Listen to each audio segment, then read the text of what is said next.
नहीं मांग रहे हैं, हम सिर्फ बोल रहे हैं जो पद खाली है आप उनको भरने का काम करें। लेकिन क्यों नहीं भर रहे हैं? इसलिए नहीं भर रहे हैं क्योंकि आपका समाज आज ओबीसी वर्ग अपनी जातिगत जनगणना की मांग कर रहे हैं, क्योंकि जिसकी जितनी संख्या भारी उसकी उतनी हिस्सेदारी। आज ओबीसी वर्ग की इतनी जनसंख्या होने के बावजूद भी ओबीसी वर्ग को उसका अधिकार क्यों नहीं मिला?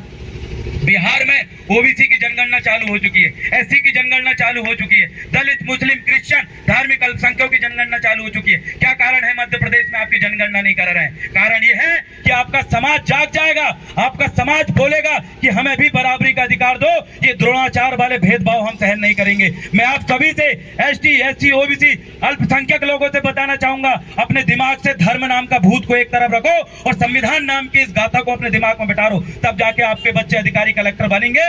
नहीं तो आपके बच्चे कोई दूसरे के घर चपरासी बनेंगे, कोई 5,000 के आपके बच्चा दूसरे के दुकान में काम करेंगे। आज एसटी, एससी, ओबीसी के बच्चों का आप देखिए छिंदवाड़ा जिला के अंदर कितनी दुकानें आपकी हैं। ढंग से दलितों की दुकानें यहाँ नहीं मिलेगी, पिछड़ा वर्ग की दुकानें नहीं मिलेगी, यहाँ आदिवासियों की दुकानें नहीं मिलेगी। आप सोच के देखिए आपके बच्चे आखिर भविष्य में क्या करेंगे? ये गुलाम बनाने के लिए हिटलरवादी व्यवस्था में ये लिखा गया था कि गुलाम समाज वो होता है जिसके समाज के लोग जेल में भरे हैं। आज ओबीसी वर्ग के लोग जेल में हैं, आज दलित लोग जेल में हैं, आज आदिवासी जेल में हैं। हिटलरवादी में लिखा था कि जो गुलाम समाज होती है उनके ऊपर अत्याचार होता है। आज ओबीसी के बच्चे जब भोपाल में आंदोलन करते हैं उनके ऊपर लाठी बरसाई जाती है, उनके ऊपर अत्याचार हो रहा है, दलितों को घोड़ी में चढ़ने से रोक रहे हैं और आदिवासियों की तो पूरी जल जंगल जमीन छिल गई।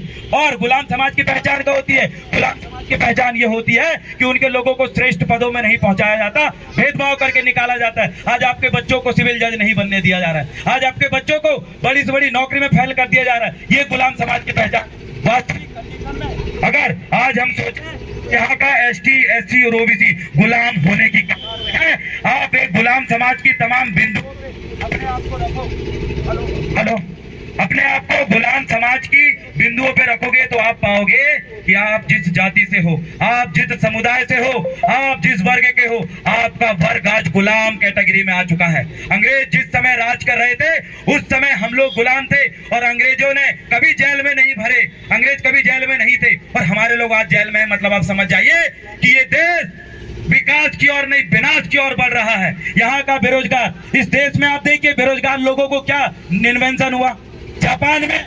जापान में कितने पेटेंट हुए, कितने इन्वेंशन हुए, इसमें आप देखिए कितने नई चीज बनी। और आज भारत देश में कितनी नई चीज बनी आप देखेंगे तो आपको सिर्फ अपने बच्चों को नेता बाहर विदेश में पढ़ा रहा है और आपको और आपके बच्चों के हाथ आंदोलन करवा रहा है।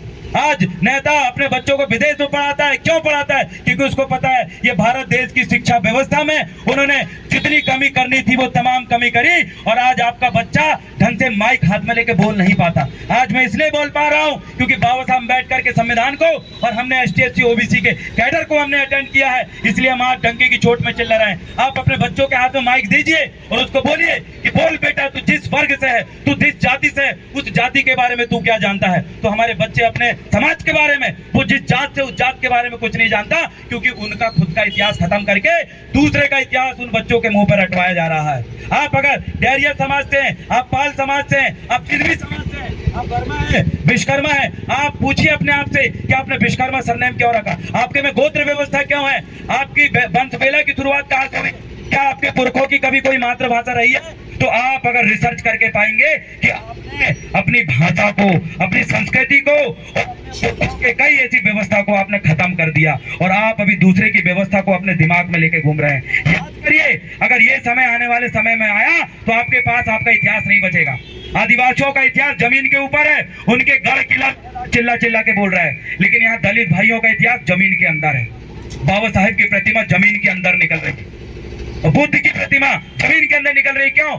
आदिवासी का इतिहास जमीन के ऊपर, दलित का इतिहास जमीन के नीचे और ओबीसी का इतिहास इतना नीचे घुस गया है कि वो कितना ही ढूंढेगा तो फिर भी नहीं मिलेगा। इसलिए समझ जाइए वो दलित भाई, बुद्ध से संबंधित जितने भी चीजें निकल रही है जमीन के अंदर क्यों निकल रही? क्योंकि आपका इतिहास अभी जमीन में बचा है, जमीन के अंदर बचा है। आने वाले कुछ समय में ना आदिवासियों का इतिहास बचेगा, ना दलितों का इतिहास बचेगा और आप बिना संस्कृति के और अपना बिना इतिहास के आप बाहर घूम रहे होंगे। और ये षड्यंत्रकारी आपको एनआरसी और एनपीआर के नाम पे आपसे पूछेंगे कि बताइए जन्म प्रमाण पत्र, और आपका जन्म प्रमाण पत्र नहीं मिलेगा। आप यहाँ के वंशज ये आप साबित नहीं कर पाओगे, आपको डिटेंशन कैंप में भर के ये लोग विदेशी घोषित कर देंगे। आपकी जमीन जमीनें नहीं बची। आपको पुनः इस बात को समझना पड़ेगा कि इस देश का आदिवासी यहाँ का मूल मालिक है और यहाँ का ओबीसी, एसटी और अल्पसंख्यक व्यक्ति वो आदिवासियों का वंशज है और आदिवासियों का वंशज इस देश का मूल निवासी है। और बाकी जितने भी लोग हैं उन सबको पता उनका डीएनए कहाँ का है और वो कहाँ के रहने वाले हैं। इसीलिए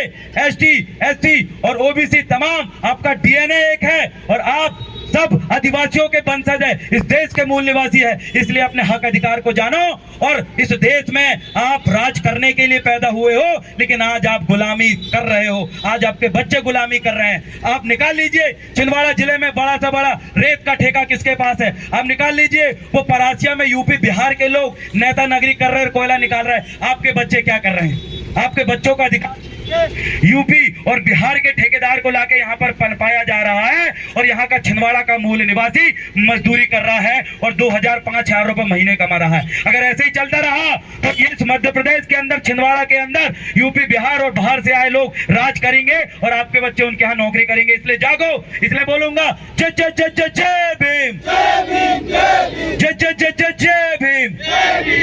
बहुत बहुत धन्यवाद। जागते पढ़ते रहें 2, 4, 6 और लगातार लोगों को जगाते रहें। जय भीम, जय जोहार, जिंदाबाद।